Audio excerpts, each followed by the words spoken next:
আসসালামু আলাইকুম। আমার রান্নার চ্যানেলে আপনাদের সকলকে স্বাগতম। এটি আমার প্রথম রান্নার ভিডিও। তো আজকে আমি কিভাবে বাসায় খুব সহজে অল্প উপাদানে মোগলাই পরোটা রান্না করা যায় সেটাই শেখাবো। তো কি লাগছে এখানে?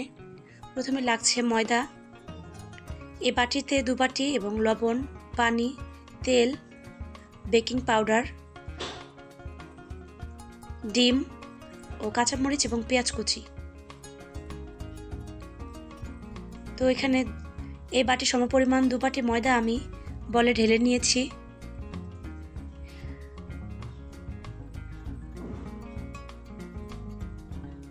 তো এই ময়দার মধ্যে এবারে দেব লবণ, চিনি,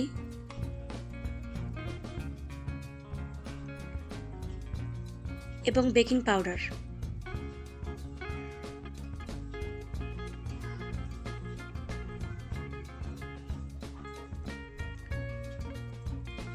তো শুকনোভাবেই পুরো ময়দাটাকে হাতে মাখিয়ে নিতে হবে। এখানে তেল বা পানি এখন ব্যবহার করা যাবে না।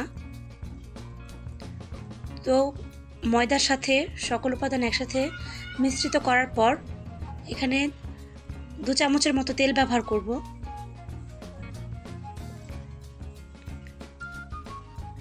এখন ময়দার সাথে ভালোভাবে এই তেলের মিশ্রণটিকে মাখাতে হবে যতক্ষণ পর্যন্ত এই ময়দাগুলো ঝুরঝুর করে আবার নিচে ঝরে পড়ছে। অর্থাৎ এখানে ময়দা গোটা গোটা থাকা যাবে না।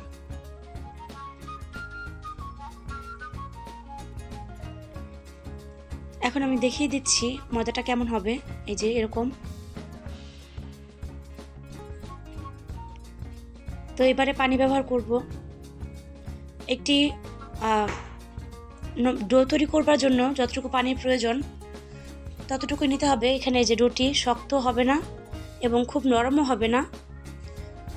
তৈরি করার পর একটি কাচের বাটি দিয়ে আমি এটিকে ঢেকে রাখবো। 1 ঘন্টা পর ফিরে আসলাম।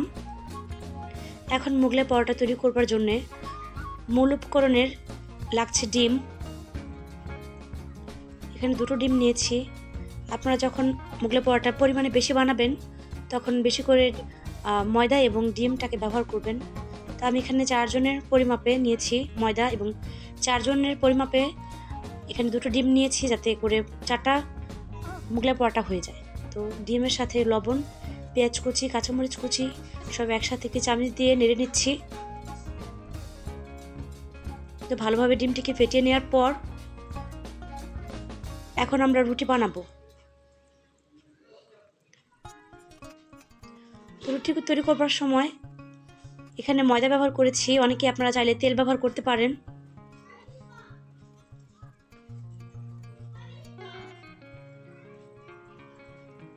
আপনারা চাইলে রুটির সাইজ ছোট বড় আপনাদের পছন্দ মতো করতে পারেন। তো আমি এখানে মিডিয়াম সাইজের রুটিটা নিয়েছি, যে এরকম।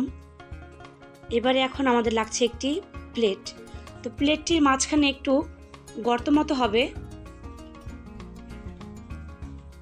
যাতে করে একটি জায়গা তৈরি হয় রুটির মধ্যে, এবং ডিমের যে গোলাটি আমরা তৈরি করে রেখেছি সেটি এই রুটির মাঝখানে ব্যবহার করব। আমি দেখিয়ে দিচ্ছি। এখানে 2 চামচের মতো ডিমের গোলা ব্যবহার করা হচ্ছে।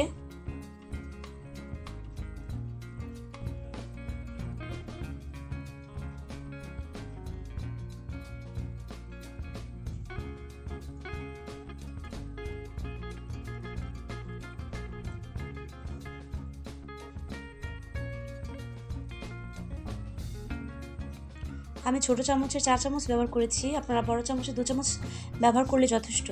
এবার চারপাশ থেকে রুটিটাকে মুড়ে নিব, যাতে করে ডিমের গোলাটা কোনোভাবে বেরিয়ে যাতে না যায়।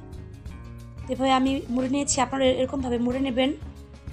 এখন ভাজার পালা। কড়াইয়ে তেল গরম হয়ে গিয়েছে। মোগলাই পরোটাটি আমি দিয়েছি, এবার ভাজা হচ্ছে। তো মোগলাই পরোটা ভাজার সময় চুলার আঁচটাকে মিডিয়াম করে রাখতে হবে, যাতে করে ভিতরের যে ডিমটি রয়েছে সেটি ভালোভাবে সিদ্ধ হয়ে যায়। তো আমি অফ ক্যামেরা একটি ভেজে নিয়েছি, কেমন হবে দেখিয়ে দিলাম।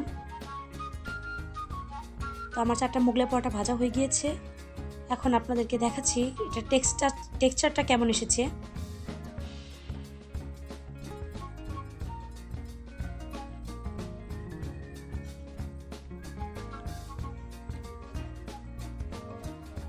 এখন ছুরির সাহায্যে কেটে পিস পিস করে নেব।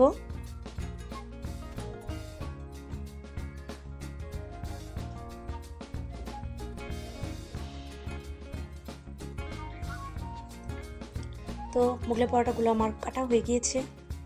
এখন আমি সাজিয়ে দেখাচ্ছি।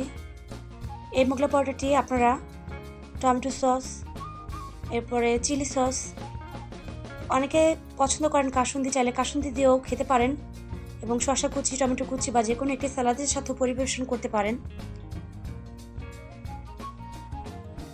তো এটি এখন পরিবেশনের জন্য প্রস্তুত। আজকে ভিডিওটি এ পর্যন্তই। আমার ভিডিওটি ভালো লাগলে লাইক, কমেন্ট এবং শেয়ার করবেন, এবং চ্যানেলটি সাবস্ক্রাইব করে আমার পাশে থাকবেন। সকলকে ধন্যবাদ।